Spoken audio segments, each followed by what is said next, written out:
ये बेटा बहुत सारे बच्चे बोल रहे हैं कि हम ग्रुप में ऐड कर लो, लगभग 400-500 मैसेज मेरे पास पड़े हुए हैं बेटा, मैं सबको ग्रुप में ऐड फिलहाल नहीं कर पा रहा हूँ, लेकिन जितना कोशिश हो पा रही है, हमारी जो टीम है कुछ लोग और भी बेटा साथ में वो कोशिश कर रहे हैं आपको ऐड कर ले जाए ग्रुप में। लेकिन अगर आप ग्रुप में ऐड नहीं हो पा रहे हैं बेटा तो सॉरी इसके लिए, लेकिन मैं हाँ लिंक जरूर आपके पास सेंड कर रहा हूँ। चलिएगा अब बिना टाइम को वेस्ट किए स्टार्ट करता हूँ आज के जो इंपॉर्टेंट क्वेश्चन है जो पेपर के अंदर आएंगे। मैं हमेशा वे प्रश्न बता रहा हूँ जो पेपर के अंदर आने ही है। मॉडल पेपर कर लेना बेटा, मॉडल पेपर इंपॉर्टेंट होता है, मॉडल पेपर मैं आपको सॉल्व भी करा चुका हूँ, उसकी वीडियो भी ग्रुप पर आपको मिल जाएंगी। तो अब आज का जो सबसे इंपॉर्टेंट क्वेश्चन है, ये दो क्वेश्चन में से एक क्वेश्चन हर बार पेपर के अंदर आता है और आपकी किस्मत रही तो इस बार भी आएगा। वो दो क्वेश्चन क्या क्या बेटा, इन दोनों क्वेश्चन को कॉपी पर लिख लेना, अगर आपको आते हैं तो बहुत अच्छी बात है, नहीं आते बेटा तो उनका सॉल्यूशन भी मैं आपको बताऊंगा। फिलहाल मैं आपको क्वेश्चन बता रहा हूं कि क्वेश्चन क्या है, और कोशिश करें बेटा कम से कम मैसेज करें, जो बहुत इंपॉर्टेंट मैसेज बेटा वही करें, इससे मेरा ध्यान बेटा क्या होता है बढ़ता है और तुम्हारा टाइम वेस्ट होता है। इंपॉर्टेंट क्वेश्चन नंबर 1 आज का, किसी व्यवसाय कार्य, व्यवसायिक होता बेटा है ना, थोड़ी जल्दी जल्दी में मैंने टाइप की है, जल्दी जल्दी बेटा कुछ मिस्टेक हो सकती है लिखे हुए में। किसी व्यवसायिक कार्यालय में प्रयोग किए जाने वाले समय बचाने वाले यंत्रों का वर्णन करें। ये प्रश्न वेरी वेरी इंपॉर्टेंट है और ये ऐसा प्रश्न है जिसे आप खुद से बनाकर लिखकर आ सकते हो। मतलब जरूरी नहीं है कि आप बुक से ही पढ़ो तभी आप लिख कर आओ। किसी भी व्यवसाय में या व्यवसायिक कार्यालय में समय बचाने वाले यंत्रों पर आपको टिप्पणी लिखनी है। आपके पास हजारों ऐसे यंत्र आप जानते हैं जिसके बारे में आप लिख सकते हैं। बेटा एक आइडिया नाम का बच्चा है, वो प्लीज मैसेज ना करे बेटा। किसी व्यवसायिक कार्यालय में समय बचाने वाले यंत्रों का वर्णन करें, या तो ये प्रश्न आएगा, और अगर ये प्रश्न नहीं आता तो दूसरा प्रश्न जो बड़ा इंपॉर्टेंट है वो भी आपके पास बन जाता है उसमें से, कि एक कार्यालय में कंप्यूटर के विभिन्न उपयोगों का वर्णन करें। कार्यालय में कंप्यूटर के जो उपयोग होते हैं उनका आपको वर्णन करना है। दोनों में से एक प्रश्न आएगा, वेरी वेरी इंपॉर्टेंट है, और दोनों ही प्रश्न ऐसे हैं जिसमें आप बनाकर लिख सकते हो। किसी भी कार्यालय में समय बचाने वाले यंत्र क्या क्या होते हैं बेटा, अगर आप खुद से सोचो समय बेटा किस किस चीज से बच सकता है, सबसे इंपॉर्टेंट सबसे सरल है आपके पास कैलकुलेटर। आप पहले क्या लिखोगे, कैलकुलेटर, और कैलकुलेटर के बारे में लिख दोगे कि ये संख्यात्मक गणनाओं करने के लिए प्रयोग किया जाता है, यह हमारे समय को बचाता है, इससे आने वाला उत्तर पर विश्वास किया जा सकता है। मतलब ऐसा नहीं कि गलत उत्तर दे देगा, आप अगर खुद से जोड़ोगे तो गलत आता है बेटा, लेकिन कंप्यूटर आप कैलकुलेटर में जोड़ोगे तो सही आएगा। समय बचाने वाला सबसे पहला यंत्र क्या लिखोगे, कैलकुलेटर, और कैलकुलेटर के बारे में आपको पता है कि बहुत ही कम कीमत से प्राप्त किया जा सकता है, हमारे समय को बचाता है, शुद्ध गणना करके देता है, ये हो गया बेटा कैलकुलेटर। दूसरा क्या होता है, कंप्यूटर। कंप्यूटर भी क्या होता है बेटा, आपके कार्यालय में प्रयोग करते हैं, इससे समय बच सकता है। कंप्यूटर के बारे में आप लिख सकते हो, हाँ जी सर लिख सकते हैं। एक होता है प्रिंटर, क्या होता है बेटा, प्रिंटर, ये भी आपके समय को बचाता है बेटा, जो लिखने वाला काम होता है वो आप प्रिंटर की सहायता से कर सकते हो, तो ये भी आपके समय को बचाएगा। तो प्रिंटर लिख सकते हो, कैलकुलेटर लिख सकते हो, कंप्यूटर लिख सकते हो। और अगर बात करें क्या होता है, टेलीफोन आपके समय को बचाता है, तो टेलीफोन भी एक यंत्र है जिसके माध्यम से समय को बचाया जा सकता है। कहोगे सर कैसे, खुद सोचो बेटा, आपको कहीं पर सूचना पहुंचानी है तो सूचना पहुंचाने के लिए एक तरीका आप खुद जाओ, दूसरा तरीका डायरेक्टर से फोन करो तो सूचनाएं पहुंच जाएंगी। तो कार्यालय में समय बचाने वाले यंत्र क्या क्या हो सकते हैं, कैलकुलेटर हो सकता है, क्या हो सकता है, कंप्यूटर हो सकता है, क्या हो सकता है, टेलीफोन हो सकता है, और क्या हो सकता है भैया, संख्या डालने वाली एक मशीन होती है बेटा, संख्या डाली जाती है 1 2 3 टप टक मारते लो 1 2 3 4 5 6, संख्या डालने वाली मशीन, ठीक है। तिथि डालने वाली मशीन, एक मशीन से तिथि डाली जाती है बेटा, तिथि यानी कि तारीख डालने वाली मशीन। तो ये मशीन बेटा क्या होती है, पंचिंग मशीन, जो छेद करती है। आप खुद सोचो बेटा, अगर आप पेन से छेद करने जाओगे फाइलों के अंदर या किसी और चीज से छेद करोगे तो बहुत समय लगेगा। पंचिंग मशीन छेद करने में काम आती है, जिससे आप समय बचा सकते हो। कंप्यूटर सारी गणनाएं करने के काम आता है, लिखने के काम आता है, समय आप बचा सकते हो। टेलीफोन सूचनाएं पहुंचाने के काम आता है, समय आप बचा सकते हो। कैलकुलेटर चीजों को जोड़ने घटाने के काम आता है, समय आप बचा सकते हो, ठीक है। टिकट छापने की मशीन, जिससे डायरेक्ट टिकट छप जाता है, समय बचाता है। तो ये सारी चीजें बेटा क्या है, ये समय बचाने वाले यंत्र और पेपर के अंदर आते हैं, बहुत इंपॉर्टेंट है। फैक्स मशीन बच्चे बोल रहे हैं, तो कुछ का बेटा आंसर यहीं से पता लग रहा है। फैक्स मशीन बेटा क्या होती है, सूचनाएं पहुंचाने के काम आती है। तो ये सब क्या है, समय बचाने वाले यंत्र हैं। उसके बाद बारी आएगी, अगर ये प्रश्न नहीं आया तो बेटा सीधी सी बात है, कार्यालय के अंदर कंप्यूटर के उपयोग आ सकते हैं। अब कंप्यूटर के उपयोग भैया मुझे तो नहीं लगता ऐसा कोई बच्चा है जिसे कंप्यूटर के प्रयोग ना पता हो, या ना पता हो कि कंप्यूटर क्या क्या कर सकता है। बेटा कंप्यूटर सारे काम कर सकता है, कंप्यूटर क्या नहीं कर सकता है, कंप्यूटर सूचनाएं प्रदान कर सकता है, कंप्यूटर आपकी गणना कर सकता है, कंप्यूटर लिखने का कार्य कर सकता है, ठीक है। कंप्यूटर जटिल जटिल गणनाओं को कर सकता है, कंप्यूटर आपकी कीमत निकालने का काम कर सकता है, कंप्यूटर आपके लाभ निकालने का काम कर सकता है, कंप्यूटर आपके अकाउंट्स बनाने का काम कर सकता है। तो कंप्यूटर के प्रयोग आप जितने चाहो उतने बनाकर देख लेना, ना। लेकिन एक बात याद रखना बेटा, जैसे मैंने प्रश्न बताया ना, प्रश्न को कॉपी पर लिख लो और उसके उत्तर बेटा कोशिश करना घर से। देखो आप जब सीधे पेपर में बनाने बैठोगे ना, उससे बढ़िया कि एक बार आप घर बनाकर देख लो, आप कंप्यूटर के कार्य घर पर लिखकर देख लो कि आप बना सकते हो कि नहीं बना सकते हो। अगर आपने यहां पर 5-7 कार्य लिख लिए तो आप पेपर में लिख रहोगे। अगर आप अभी नहीं लिखोगे ना बेटा, तो याद रखना पेपर में जब बनाने बैठते तो आपको याद नहीं रहेगा कि कंप्यूटर के क्या क्या कार्य हो सकते हैं। तो बड़ा इंपॉर्टेंट चीज है, आप कंप्यूटर के कार्य को आज ही कॉपी पर लिखकर देखेंगे ताकि यह कल बना सकें। व्यवसाय में समय और श्रम बचाने वाले जो यंत्र होते हैं उनके बारे में आप खुद अपने हाथ से एक बार लिखकर देख लेना। ये मान लो बेटा इन दो में से एक प्रश्न पेपर के अंदर आता है, वेरी वेरी इंपॉर्टेंट क्वेश्चन है, पेपर के अंदर आएगा, आपको तैयारी करनी होगी, करनी ही चाहिए मेरे हिसाब से मेरे बच्चे। ठीक है, ये दो वेरी वेरी इंपॉर्टेंट प्रश्न है, जल्दी से आप इन दोनों प्रश्न की तैयारी कर लेना, पेपर के अंदर पूछे जाएंगे। अब उसके बाद जो प्रश्न पेपर के अंदर पूछे जाते हैं बेटा, उनकी एक लड़ी मैं और लगा देता हूं। वो प्रश्न कौन कौन से हैं जो पेपर के अंदर पूछे जाएंगे, वो है इनमें से एक प्रश्न पेपर के अंदर आना है। कुछ बच्चे बोले सर ग्रुप में ऐड कर दो बेटा, इतनी जल्दी मैं ग्रुप में ऐड नहीं कर पाऊंगा, बस एक सेकंड बेटा मेरे को दें, एक सेकंड आप मेरे को दें बेटा, मैं सिर्फ लिंक सेंड कर देता हूं। तब तक बेटा आप जल्दी से इन लिखो, जो मैंने आपको प्रश्न दिए हैं उन प्रश्नों को आप लिख लो मेरे बच्चे, जो प्रश्न मैंने आपको दिए हैं उन प्रश्नों को आप लिख लो, बहुत इंपॉर्टेंट है, बहुत ही इंपॉर्टेंट प्रश्न है जो मैं आपको ये दे रहा हूं। पेपर के अंदर ये प्रश्न आते ही हैं, ये मानकर चलें ये प्रश्न पेपर के अंदर आएंगे ही आएंगे। ठीक है, चलो अब बात कर लेते हैं बेटा, 3 प्रश्न और हैं जो कि आपके एग्जाम के अंदर पूछे जाएंगे। ये 3 प्रश्न और हैं जो कि एग्जाम के अंदर पूछे जाते हैं, कई बार ये प्रश्न एग्जाम के अंदर पूछे गए हैं, इंपॉर्टेंट प्रश्न है, इनके बारे में बेटा मैं आपसे चर्चा कर लेता हूं। चलिएगा सबसे पहले बात करते हैं, पहला इंपॉर्टेंट क्वेश्चन जो आपके एग्जाम में पूछा जाता है, पहला इंपॉर्टेंट क्वेश्चन, इस पर ये लगा लो कि वेरी वेरी वेरी इंपॉर्टेंट है, एग्जाम के अंदर ये प्रश्न आना ही है, एग्जाम में ये प्रश्न आना ही होता है। कौन सा? केंद्रीय बैंक से आप क्या समझते हैं और केंद्रीय बैंक के विभिन्न कार्यों का वर्णन करें। हर बार पेपर के अंदर ये प्रश्न मिलता है, अब वो बात अलग रही आपका बैड लगे तो नहीं मिलेगा। इसका उत्तर क्या बताऊंगा बेटा, अगर ये प्रश्न नहीं आया, मान लो केंद्रीय बैंक से आप क्या समझते हैं ये प्रश्न नहीं आया, तो सर कौन सा प्रश्न आएगा, है ना। केंद्रीय बैंक बोलते हैं सेंट्रल बैंक, ठीक है, function of central bank, English वाले बच्चे फंक्शन ऑफ सेंट्रल बैंक आएंगे बेटा, central bank, what do you mean by central bank, and right the function of central bank, central bank क्या होता है उसके फंक्शंस के बारे में बताओ। और अगर ये नहीं आया तो वाणिज्यिक बैंक से आपका क्या तात्पर्य है और वाणिज्यिक बैंकों के कार्यों का वर्णन करें। ये प्रश्न तो पेपर के अंदर पूछा ही जाएगा। अगर ये प्रश्न नहीं आता है तो प्रश्न नंबर 2 है जो आपके एग्जाम में पूछा जाएगा, वो कौन सा है, वाणिज्यिक बैंकों के कार्य बताओ। पहला या तो वो पूछे आपसे सेंट्रल बैंक के फंक्शन बताओ, अगर सेंट्रल बैंक के फंक्शन आ गए तो अच्छी बात है, नहीं आया तो प्रश्न नंबर 2 जो 100% पूछा जाएगा वो है वाणिज्यिक बैंक के कार्य। वाणिज्यिक बैंक क्या होते हैं उसके कार्य, इंग्लिश में बोलते हैं बेटा function of commercial bank, commercial bank के फंक्शंस को बताओ। अगर कमर्शियल बैंक के फंक्शन भी नहीं आए तो प्रश्न नंबर 3 है केंद्रीय बैंक के वर्जित कार्यों का वर्णन करें। यानी कि ये 3 प्रश्न है, इन 3 प्रश्न में से कोई एक प्रश्न आना कंपलसरी है, या तो केंद्रीय बैंक के कार्य आएंगे, या वाणिज्यिक बैंक के कार्य आएंगे, या केंद्रीय बैंक के वर्जित कार्य आएंगे। इन तीनों में से एक प्रश्न 101% आपके पेपर के अंदर आएगा। अब इन तीनों प्रश्न के उत्तर क्या बनते हैं उनके बारे में भी चर्चा करेंगे। मैंने कहा था इंपॉर्टेंट क्वेश्चन भी बताऊंगा और साथ ही साथ ये भी बताऊंगा कि इंपॉर्टेंट क्वेश्चन के इनके सॉल्यूशन क्या क्या हैं। तो जल्दी से उनके सॉल्यूशन पर चलते हैं, है ना। और हाँ बेटा एक वेरी इंपॉर्टेंट क्वेश्चन जो मैं बताना भूल गया, ये तो पेपर के अंदर कई बार आ चुका है, कई बार आ चुका है। देसी बैंक, ये बैंकर है बेटा, देसी बैंकर से आप क्या समझते हैं, देसी बैंकर के कार्यों का वर्णन करें तथा इनकी कमियों का वर्णन करें। ये मैं बोल देता हूं, वेरी वेरी इंपॉर्टेंट प्रश्न है, पेपर के अंदर लिखा होगा। आप इन प्रश्न को भी अपनी कॉपी के ऊपर उतार लो, आप इन प्रश्न को भी कॉपी के ऊपर उतार लो हाँ जी, आप इन प्रश्न को भी कॉपी के ऊपर उतार लो। देसी बैंकर से आप क्या समझते हैं, देसी बैंकर से आप क्या समझते हैं, इसके विभिन्न कार्य और इसकी कमियां यानी कि दोष, ये सबसे इंपॉर्टेंट पार्ट है बेटा इसका। देसी बैंकर के दोष सबसे इंपॉर्टेंट चीज है, देसी बैंकर के दोष।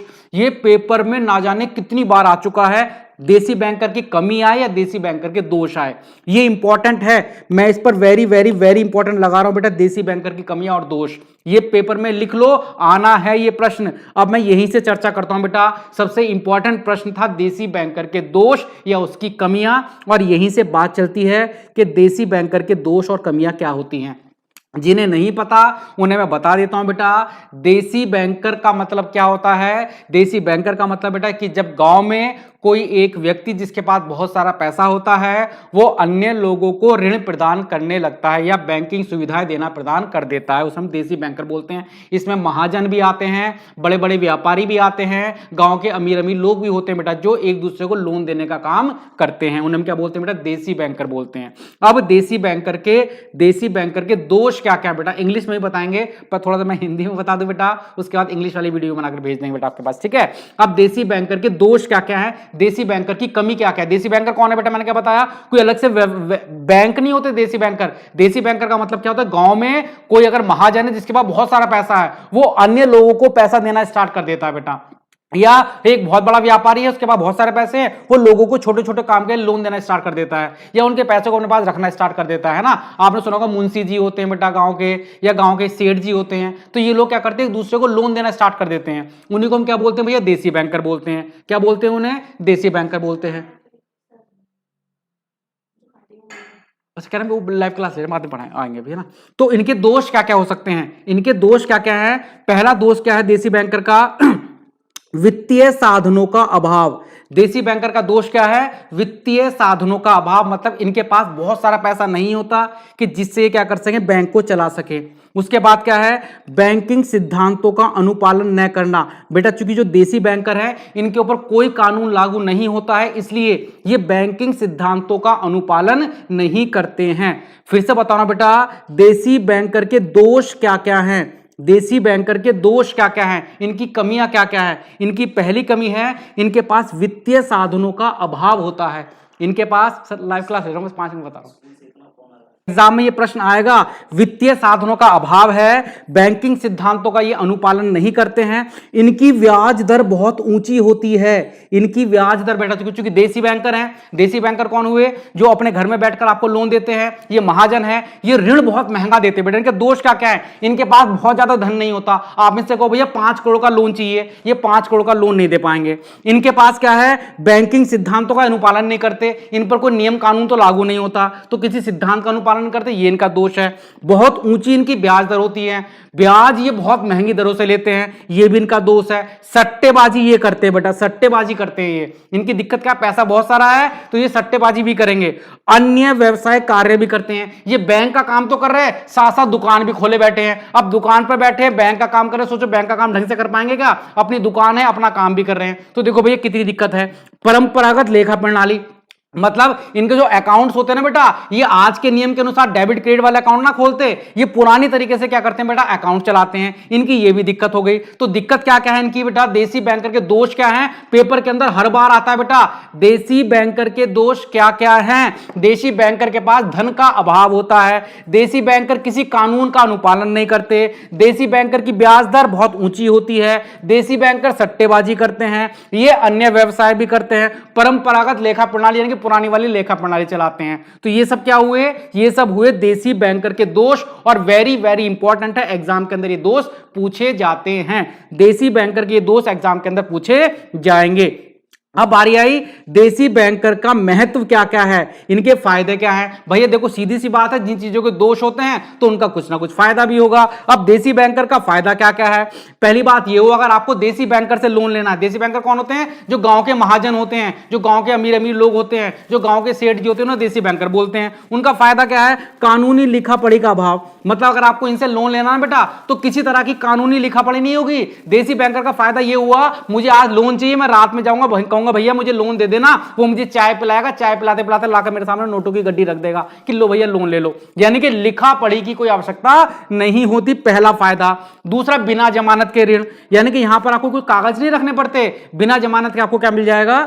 ऋण मिल जाएगा। समय की ये बचत करेंगे, कार्य करने में बहुत सरल है, ऋण बड़ी सरल तरह से आपने लौटा सकते हो। कह सकते हो भैया मैं आपको ना रोज 100 रुपए करके लौटा दूंगा, तो बड़ी अदायगी मतलब होता है लोन को लौटाना, ये भी बड़ा सरल है इसके अंदर। तो ये देसी बैंकर के बेटा क्या हुए? फायदे भी हुए। देखो जो नुकसान तो है, नुकसान के साथ साथ फायदा भी होता है कि नहीं होता है? हाँ जी सर होते हैं। बेटा एक बात और, आपके स्कूल के जितने भी ग्रुप बने हुए हैं बेटा हमारी वीडियो अपने स्कूल के ग्रुप में डाल देना, ताकि बाकी बच्चे भी इनसे पढ़ाई कर लें। देखो सीधी सी बात है, ये मत सोचना कि मैं पास हो जाऊंगा बाकी बच्चा फेल हो जाए। आप दूसरों को पास कराने का सोचे, ईश्वर अल्लाह आपको खुद ब खुद पास कराएंगे। चलिएगा, तो मैं देसी बैंकर के महत्व की बात बता रहा था कि देसी बैंकर का महत्व क्या है। देसी बैंकर का महत्व यही है, बिना कानूनी लिखा पढ़त के आपको लोन मिल जाएगा, बिना जमानत के आपको लोन मिल जाएगा, समय की बचत होगी, कार्य करने में बहुत सरल है, ऋण बहुत आसानी से मिल जाता है, समय नहीं लगता है, ऋण आप आसानी से लौटा सकते हो, और घरेलू उद्योग धंधे छोटे छोटे कार्यों के लिए ऋण ले सकते हैं, घर की शादी के लिए भी ऋण ले सकते हो बेटा इनसे। ये तो महाजन है, घर का काम है, उसमें भी आपको ऋण दे देंगे। तो भैया देखो सीधी सी बात हो गई, ये आपके पास क्या हो गए, ये हो गए देसी बैंकर के कार्य। क्या हो गए बेटा, ये देसी बैंकर के कार्य हो गए। तो देसी बैंकर के दोष, देसी बैंकर के कार्य, वेरी इंपॉर्टेंट प्रश्न है, पेपर के अंदर आने होते हैं। इन्हें चाहो तो मैं आप हल्का छोटा कर देता हूं, आप इनकी जल्दी से बेटा क्या करो, देसी बैंकर के दोष की फोटो क्लिक कर लो। अगर आप लिख नहीं पा रहे हो तो फोटो क्लिक कर लो, जल्दी से रट लेना। पेपर के अंदर ये प्रश्न आना है, देसी बैंकर के दोष बताओ, देसी बैंकर की कमियां बताओ। ये पता लग गई बेटा, इंग्लिश बना बना कर लिख देना अभी तो फिलहाल, है ना, तो मेरा काम है जल्दी जल्दी करके सब कुछ पढ़ाना। अब देसी बैंकर के महत्व, जल्दी से बेटा फोटो क्लिक करो और देसी बैंकर के महत्व लिखो इसके ऊपर। देसी बैंकर के महत्व क्या क्या हैं, जल्दी से बताओ बेटा, देसी बैंकर के महत्व क्या क्या हो सकते हैं, जल्दी से बताओ बेटा। हो गया, हाँ जी।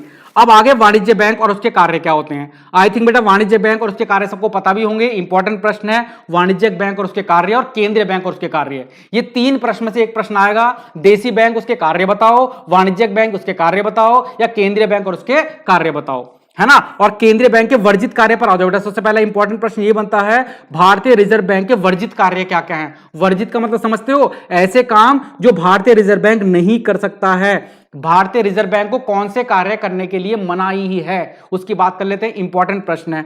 तो भारतीय रिजर्व बैंक यानी कि जो हमारा केंद्रीय बैंक है, जो आरबीआई है, ऐसा लिखा सकता है कि आरबीआई के वर्जित कार्यों का वर्णन करें, भारतीय रिजर्व बैंक के वर्जित कार्यों का वर्णन करें, या भारतीय रिजर्व बैंक कौन से कार्य नहीं कर सकता है। तो ये सबको आते भी होंगे, लेकिन फिर भी हल्का सा आप मेरे साथ साथ रिवीजन कर लो, कॉपी के ऊपर लिख भी लो। जिन्हें नहीं आते बेटा वो उसकी जल्दी से स्क्रीनशॉट ले लो। भारतीय रिजर्व बैंक याद रखना कि किसी को ऋण प्रदान नहीं कर सकता है। आरबीआई किसी को ऋण यानी कि लोन प्रदान नहीं करता, ये जनता को लोन नहीं देता है। आरबीआई जनता के साथ कोई काम नहीं करता बेटा, ये जनता को किसी प्रकार का ऋण प्रदान नहीं करता है। भारतीय रिजर्व बैंक जनता की जमाओं को स्वीकार नहीं करता। याद रखना बेटा, जो आरबीआई है ना, रिजर्व बैंक ऑफ इंडिया, लिख लो कॉपी पर, RBI reserve bank of India. Reserve bank of India ना तो हमारी जमाएं स्वीकार करता है, रिजर्व बैंक ऑफ इंडिया ना ही जनता को ऋण प्रदान करता है। रिजर्व बैंक ऑफ इंडिया कोई व्यवसायिक कार्य नहीं करता है। रिजर्व बैंक ऑफ इंडिया किसी प्रकार का बिजनेस नहीं कर सकता है। रिजर्व बैंक ऑफ इंडिया किसी अचल संपत्ति का क्रय विक्रय नहीं करता है। कि रिजर्व बैंक ऑफ इंडिया लाभ कमाने के उद्देश्य से कोई कार्य नहीं करता। याद रखना, जो आरबीआई है वो लाभ कमाने के लिए कोई काम नहीं करेगा, किसी प्रकार का व्यवसाय नहीं करेगा, जनता को लोन नहीं देगा, जनता की जमाएं स्वीकार नहीं करेगा। जो सारी जनता है की जमाएं वगैरह स्वीकार करने के लिए ना बेटा दूसरे बैंक बने हुए हैं, उसे क्या बोलते हैं, वाणिज्यिक बैंक। तो मैं भी थोड़ा सा हाइपर हो गया जल्दी जल्दी पढ़ाते पढ़ाते बेटा आपको। आरबीआई के वर्जित कार्य का मतलब क्या हो गया, आरबीआई कौन कौन से काम नहीं करेगा, जल्दी से कॉपी पे लिख लो बेटा। आरबीआई सबको नहीं बेटा, सिर्फ जनता को। आरबीआई जनता को लोन नहीं देगा, आरबीआई जनता की जमाएं स्वीकार नहीं करेगा, आरबीआई किसी प्रकार का व्यवसाय कार्य नहीं करेगा, आरबीआई लाभ कमाने के उद्देश्य से कार्य नहीं करेगा। ये सब आरबीआई के बेटा क्या हैं, वर्जित कार्य हैं। ये सब क्या हैं, आरबीआई के वर्जित। वर्जित का मतलब जिन्हें करना अलाउड नहीं होता है आरबीआई को। तो ये प्रश्न है। उसके अलावा आरबीआई किसी को बिल नहीं लिख सकता है, आरबीआई व्यवसाय नहीं खोल सकता है, आरबीआई लाभ कमाने के उद्देश्य से कार्य नहीं कर सकता। सब ये हो गया आरबीआई के वर्जित कार्य। अब आरबीआई फिर करता क्या है, भारतीय रिजर्व बैंक के कार्य बेटा, ये जल्दी से इसकी फोटो क्लिक कर लो, इंपॉर्टेंट। या तो उसके वर्जित कार्य आएंगे या फिर उसके कार्य आएंगे। तो आरबीआई के कार्य का नोटों का निर्गमन करना। नोट छापता है आरबीआई, लेकिन ₹1 के नोट को छोड़कर। ₹1 का नोट कौन छापता है, ये प्रश्न आपके लिए रहा, कमेंट में इसका आंसर भेज देना। 1 रुपए का नोट कौन छापता है? सरकारी बैंक के रूप में कार्य करता है, साख नियंत्रण करने का कार्य करता है, औद्योगिक ऋण की व्यवस्था करता है, ऋण नहीं देता उसकी व्यवस्था करता है बेटा, बैंकों का बैंक के रूप में कार्य करता है, समाशोधन गृह के रूप में कार्य करता है, बैंकिंग व्यवस्था का नियमन करता है, पूरी बैंकिंग व्यवस्था पर नियंत्रण रखता है बेटा कौन? आरबीआई। कृषि साख की व्यवस्था करता है। ये आरबीआई के कार्य हो गए। आरबीआई के कार्य पढ़ लो, आरबीआई के वर्जित कार्य पढ़ लो, देसी बैंकर के कार्य पढ़ लो और देसी बैंकर के कमियां पढ़ लो। ये प्रश्न में से 1 या 2 प्रश्न पेपर के अंदर बेटा आपसे पूछे जाएंगे।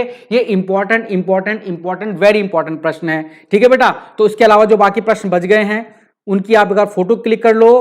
किसकी बेटा बात करें? वाणिज्यिक बैंक के कार्य। वाणिज्यिक बैंक के कार्य बेटा मैंने यहां पर भेज दिए हैं, इसकी आप फोटो क्लिक कर लो। ये भी बहुत इंपॉर्टेंट प्रश्न है। अब जो आपकी मैं अगली क्लास लूंगा बेटा वो मैं लूंगा 2:05 से आपकी अगली क्लास होगी। कोशिश करेंगे जितने बच्चे अब हैं वो इतने बच्चे बेटा हमारे पास उस क्लास में भी आ जाना। 90 के 90 बच्चे आ जाना। जो हमारे ग्रुप से नहीं जुड़े हुए हैं वो स्क्रीन पर नंबर चल रहा है बेटा, उसको मैसेज करके हमारे ग्रुप से जुड़ सकते हैं और हमसे इंपॉर्टेंट क्वेश्चन की जो लिस्ट है बेटा, और शाम में मैं क्या करूंगा सारे क्वेश्चन को एक साथ करके जोड़कर मैं रात में आपके पास भेज दूंगा। जो बच्चे सिर्फ फर्स्ट टाइम क्लास ले रहे हैं बेटा, कुछ और इंपॉर्टेंट क्वेश्चन भी हैं जो मैंने कल कराए थे, उन प्रश्नों को मैं आपको एक बार दिखा देता हूं। इन प्रश्नों को पेपर में जरूर पढ़ लेना।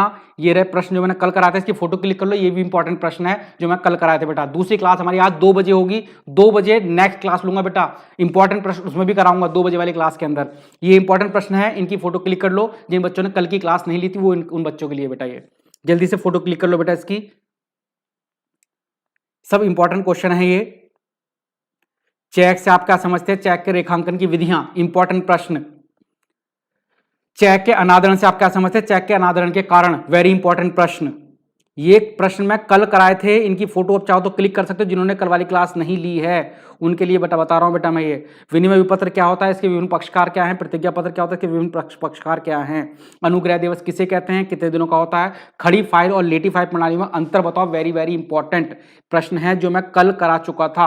नस्तीकरण से आपका क्या तात्पर्य? नस्तीकरण के विभिन्न लाभों का विस्तारपूर्वक वर्णन करें। अगर आपने हमारी क्लास नहीं ली तो कल आप हमारी क्लास ले लेना। चलेगा, आज की क्लास में यही समाप्त करता हूं।